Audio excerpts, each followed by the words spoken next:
దేవుడు బయలుపరిచాడు. ఏమని బయలుపరిచాడంటే మీకు ఆ యొక్క మంచి నిధిని, ఐశ్వర్యమును మీకు ఇస్తానని చెప్పాడు. ఐశ్వర్యం ఇస్తానంటే ఏంటిదంటే డబ్బా అని అడిగితే వేరే ట్రాన్స్లేషన్లో ఏమని ఉందంటే ఐశ్వర్యము ఏంటిదంటే నిధి అని ఉంది. నిధి తమిళ్లో పొక్కిషం అని అంటారు. అంటే అర్థం ఏంటంటే వజ్రాలు, బంగారము, వైడూర్యాలు, నవరత్నాలు, అన్నీ, డబ్బు, అన్నీ కూడా, అన్ని ఖనిజాలన్నీ కూడా కలిసి దొరికేదే పొక్కిషం, లేకుండా ఆ యొక్క నిధి. హల్లెలూయా. అంటే దేవుడు నెలలో మనకు అనేకమైన నిధులను ఓపెన్ చేసి, అనేకమైన ట్రెషరర్స్ని దేవుడు ఓపెన్ చేసి మనకు గొప్ప ఆస్తిని, ఐశ్వర్యాన్ని ఇవ్వబోతా ఉన్నాడు. ఆరోగ్యం అనే ఐశ్వర్యాన్ని, సమాధానం అనే ఐశ్వర్యాన్ని, క్షేమం అనే ఐశ్వర్యాన్ని, స్వస్థత అనే ఐశ్వర్యాన్ని, అనేక విధములైన ఐశ్వర్యాన్ని నా దేవుడు మనకి ఇవ్వబోతూ ఉన్నాడు. హల్లెలూయా చెప్దామా? హల్లెలూయా, హల్లెలూయా.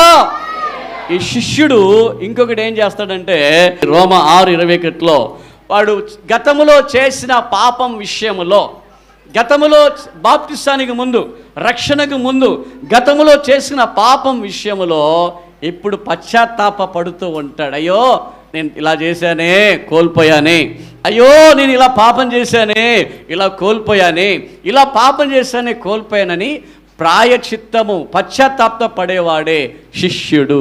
హల్లెలూయా చెప్పండి. హల్లెలూయా. మీకు ఇప్పుడు కలుగుతుందా? ఎప్పుడైనా నేను ఇంతకుముందు పాపం చేశాను, తెలియక చేశాను, ఆ తప్పు చేశాను, తెలియక చేశాను, అబద్ధం చెప్పాను, తెలియక చెప్పాను, అయ్యో దేవా నన్ను క్షమించండి అని ప్రాయచిత్తము అడగాలని ఉందా? ఉంటుందా? అప్పుడప్పుడు కలుగుతుంది కదా.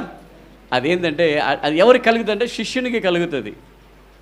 పసి బిడల వలె ఉంటూ ఉన్న విశ్వాసులకు తెలియదు. సత్యాన్ని వింటూ కూడా సత్యానికి లోబడని విశ్వాసులకు తెలియదు.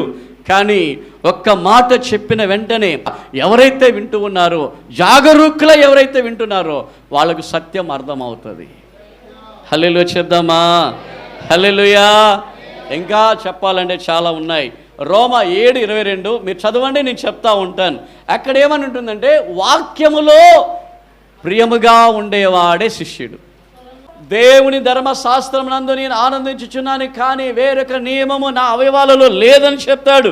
ఏంటిదంటే ఈ వ్యక్తి బైబిల్ చదువుతాడు. ఎవరు? శిష్యుడు. ఏం చేస్తాడు? దేవుని వాక్యాన్ని ఇష్టపడతాడు, దేవుని వాక్యములు ఆనందిస్తాడు.